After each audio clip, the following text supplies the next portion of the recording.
Olá, seja muito bem-vindo. Noticiário Tortuga traz estudos da Embrapa com números do segmento de lácteos. Também a pecuária de excelência do condomínio 3i da família Martins, no Mato Grosso.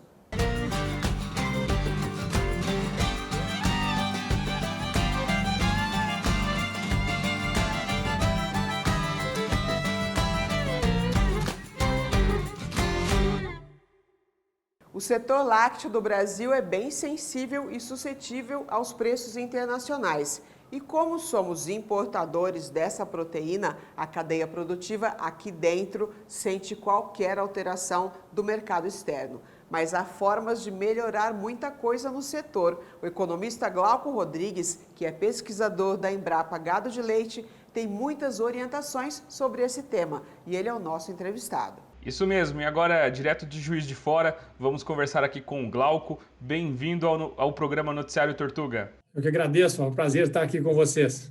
A gente que agradece pela sua participação, Glauco. E recentemente eu assisti uma apresentação sua e você citou aí desafios que a gente tem hoje na nossa produção leiteira, que são eles: preços pouco competitivos, qualidade, políticas públicas e coordenação da cadeia. Eu queria que você falasse pra gente, Glauco, como que esses 4 desafios eles impactam aí de forma direta no produtor de leite. São desafios bem amplos que envolve a cadeia produtiva como um todo, né? Não é um desafio pontual, né? Não é um desafio que é exclusivo, né, do produtor.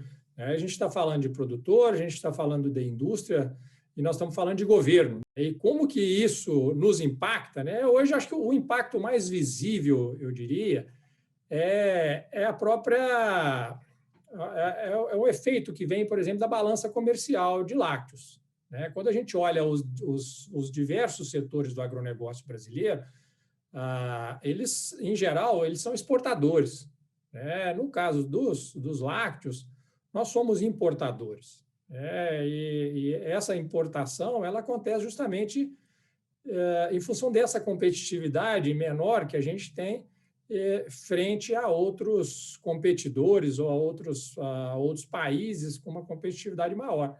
Nós temos uma dificuldade muito grande de conviver internamente com excedentes de produção. Quando a gente tem pouca produção, obviamente que os preços sobem e isso acaba garantindo uma remuneração melhor. Mas quando a gente tem um excedente de produção, anos de boas safras, nós temos uma dificuldade de escoar esse produto. A gente acaba ficando, a gente costuma dizer que a gente fica quase que dependente, quase que exclusivamente do consumidor brasileiro, da renda doméstica. Então, quando o mundo cresce muito, a gente acaba não aproveitando essa oportunidade de estar exportando, de estar aproveitando da renda internacional. Então, esses gargalos acabam afetando isso aí, e obviamente que afeta diretamente o produtor. Hoje, a nossa produção e o processamento dessa produção, ele ainda é pouco eficiente? Quando a gente pensa em preços pouco competitivos, a gente está analisando o preço brasileiro e o preço internacional. Então, em média, a gente fica com preços aí na casa de 10% acima do preço médio internacional. E isso acaba colocando o Brasil como um alvo para outros países mais competitivos exportar para nós. E é o caso que acontece, por exemplo, de Argentina, de Uruguai. E por trás disso aí, tem vários fatores, mas olhando mais dentro da porteira, a gente tem a questão da baixa produtividade. Quer dizer, apesar de termos produtores extremamente eficientes, e isso tem melhorado muito, com sistemas mais intensivos, com a própria profissionalização e consolidação do setor, então a gente tem conseguido ganhar nesse ponto, conseguido evoluir. E Glauco, só um ponto aqui também, a gente sabe que hoje quase 100% dos municípios brasileiros têm produtores de leite e, por exemplo, no último index aí da Asbia mostrou um crescimento na inseminação com gado leiteiro. E mesmo assim, com todo esse crescimento da cadeia como um todo, a gente não consegue atender aí a nossa necessidade interna? Não, na verdade, assim, o que a gente tem observado? O número de produtores ele não tem aumentado, ele tem diminuído. E a gente está perdendo onde? Nós estamos perdendo produtores menores e produtores médios. Os produtores maiores, mais especializados, esses têm conseguido ganhar escala né, que é um outro fator, né, e ganhar em produtividade. Então, quando a gente observa, por exemplo, tecnologias em franca expansão como o compost bar, isso tem um efeito grande na produtividade e na escala de produção, no volume de produção das fazendas. Então, a gente tem conseguido melhorar nesse indicador, mas ficamos muito aquém ainda quando a gente compara o país como um todo, né, de padrão europeu, padrão americano, mesmo padrão da Nova Zelândia, quando a gente compara com médias. Isso não quer dizer que a gente não tenha exemplos, né? Nós temos hoje diversos municípios brasileiros com o padrão de produtividade da Europa, o padrão de produtividade da Nova Zelândia, e, enfim. A gente tem uma escala de produção que, em geral, ela é pequena, né? O tamanho médio das fazendas hoje é pequeno, e como consequência, que aí já entra afetando também o setor industrial, a gente tem uma densidade de produção de leite que não é grande. Ou seja, quando a gente compara leite por metro quadrado, leite por quilômetro quadrado, que é um indicador que a gente mais utiliza, a nossa densidade é pequena. Quanto maior a densidade, menor o custo logístico e, obviamente, menor o custo industrial. Então, a gente vai olhando ao longo da cadeia, né? Olhando também a indústria, né? Então, a gente tem também algumas ineficiências na indústria, uma necessidade maior de automação. As fábricas, em geral, não são fábricas muito grandes, então você acaba perdendo um pouco de escala, né? E em termos de qualidade, obviamente que tem marco regulatório, né? O país precisa avançar num sistema de monitoramento de qualidade, né? Ter uma política pública mais forte. Para a gente conseguir fazer políticas melhores, nós precisamos ter muita informação disponível, muita observação destes dados para conseguir ter aí um diagnóstico bem preciso da situação real.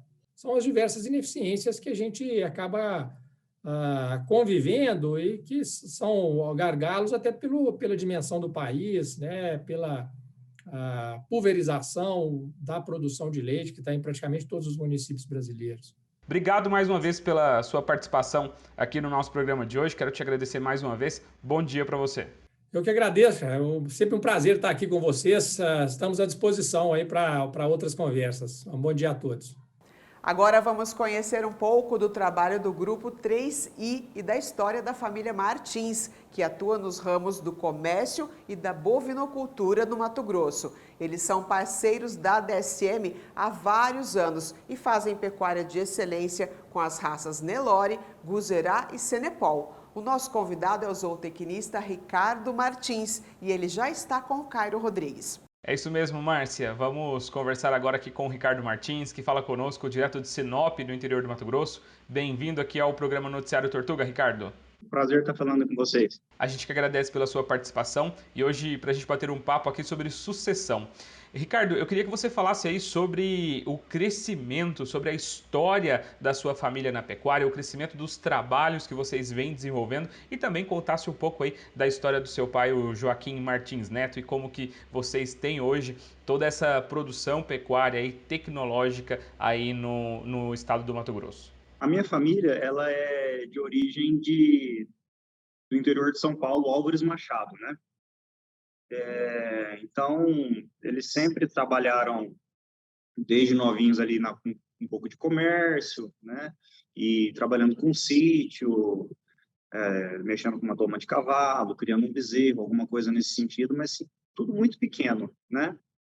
E quando meu pai, os meus tios, eles foram crescendo, foram se tornando adolescentes e trabalhando com o meu avô, que também se chamava Joaquim, quando eles atingiram ali a maioridade, arrumaram um dinheirinho, compraram um caminhãozinho, começaram a fazer fretinho e puxar mercadoria para outros estados. E já na década de 70, eles começaram a fazer isso aí e entregar no município de Colíder, que na época não era município ainda, começaram a fazer as primeiras entregas ali e viram uma necessidade, né, do pessoal, né, tudo muito novo ali, o pessoal precisando de produtos básicos, né, o básico do básico. Aí eles falaram assim, vamos montar um armazenzinho aqui, né? Aí nisso a família montou uma casa chamada Casa Machado, né, em homenagem à cidade, né? Isso primeiramente na cidade de Colíder. De Colíder foi expandido para Sinop, o meu tio Irineu também em Sinop, e o meu tio João Carlos ficou ali na cidade de Álvares Machado, e comprando as coisas para ir mandando, né, para os mercadinhos, no caso, né? E foi-se também comprando algumas áreas, né?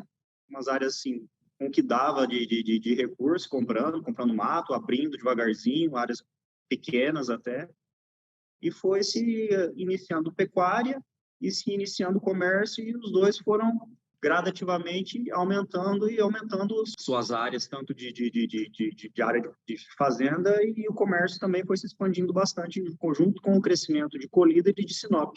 Temos propriedades na região de Sinop, na região de Alta Floresta, Cuiabá e Rondonópolis. Do extremo sul do estado ao extremo norte do estado. A gente trabalha com pecuária de corte, né? Cria, recria e engorda. E também fazemos um trabalho de seleção genética, né? Onde a gente usa também a tecnologia da FIV, né? Trabalhamos com algumas raças, dentre elas a raça Nelore, Senepol e Guzerá. E Ricardo, você vem hoje tomando frente aí nos trabalhos de pecuária da família. Eu queria que você falasse para a gente qual que é o maior desafio nesse processo aí de sucessão familiar. O desafio de gerações, né, de diferença de pensamentos, mas assim sempre respeitando muito o patriarca, né? E é uma eterna faculdade, né? É uma faculdade muito melhor do que a faculdade que eu fiz de graduação em Presidente Prudente. Não desmerecendo a faculdade, mas a faculdade que eu faço no dia a dia com meu pai é bem superior. E, Ricardo, a gente sabe que a pecuária ainda tem bastante tradição, mas você citou, por exemplo, o trabalho com o FIV que vocês realizam. Eu queria que você falasse para a gente também quais outros processos tecnológicos, outras tecnologias que vocês vêm colocando aí dentro da sua produção e quais os resultados. Uma das tecnologias que a gente começou a empregar nos últimos 2 ou 3 anos também é o sequestro de bezerro, né? Principalmente porque nós temos algumas propriedades que a gente considera mais desafiadoras, que são regiões de Pantanal. Então, para a gente ter uns índices de prenhez mais satisfatórios, a gente tem feito o sequestro aí dos bezerros aos 5 meses, principalmente das novilhas e primíparas, né? Para a gente poder dar um aporte para elas conseguirem fazer a reconcepção posteriormente, né? E falando em tecnologia, a gente não pode esquecer da nutrição, né? Ricardo, qual que é a importância de uma boa alimentação, de uma boa suplementação aí para o seu rebanho? A gente já usa tortuga por conta de saber que é um produto de excelência, né? Principalmente em qualidade de matéria-prima, né? A parte de minerais aí tem uma absorção muito maior que de outros produtos aí, né? Às vezes o produto também tem aquele mineral, mas a disponibilidade que aquele mineral tem não é o mesmo que a tecnologia Tortuga DSM entrega, né? É sabido que a Tortuga é uma empresa diferenciada dentro do segmento que ela atua, então a gente procurou tá trabalhando com que a gente considera a melhor empresa no segmento, né? Aí nisso a gente trabalha com toda a parte de mineral, proteinados, rações de baixo consumo, rações para confinamento, então a gente trabalha com um leque bem grande, usando aí o mineral tortuga e os núcleos de proteinado e de confinamento também da tortuga. E as fazendas do Grupo Condomínio 3i vão participar aí mais uma vez da etapa do Tour DSM de confinamento esse ano de 2021. E você, produtor, que quer conhecer mais sobre a história aí desse trabalho, sobre os resultados que eles vêm obtendo com o uso de tecnologia dentro do confinamento, fiquem ligados aqui no nosso programa ou nas redes sociais aí da Tortuga para você participar aí também desta etapa do Tour DSM de confinamento. Ricardo, quero te agradecer aqui mais uma vez pela sua participação no nosso programa de hoje. Muito obrigado e bom dia para você. Obrigado, igualmente. O pessoal do Grupo 3i não abre mão de produtos das linhas da DSM, que são as mais avançadas em tecnologia, o que faz toda a diferença no ciclo completo, com alta qualidade e na seleção de raças. E para conhecer os programas e as estratégias de suplementação animal da DSM, aponte a câmera para o QR Code da tela ou acesse o site www.tortuga.com.br. Nós já terminamos por hoje, até mais e eu te espero aqui no canal do Criador, de segunda a sexta-feira, às 8 horas da manhã.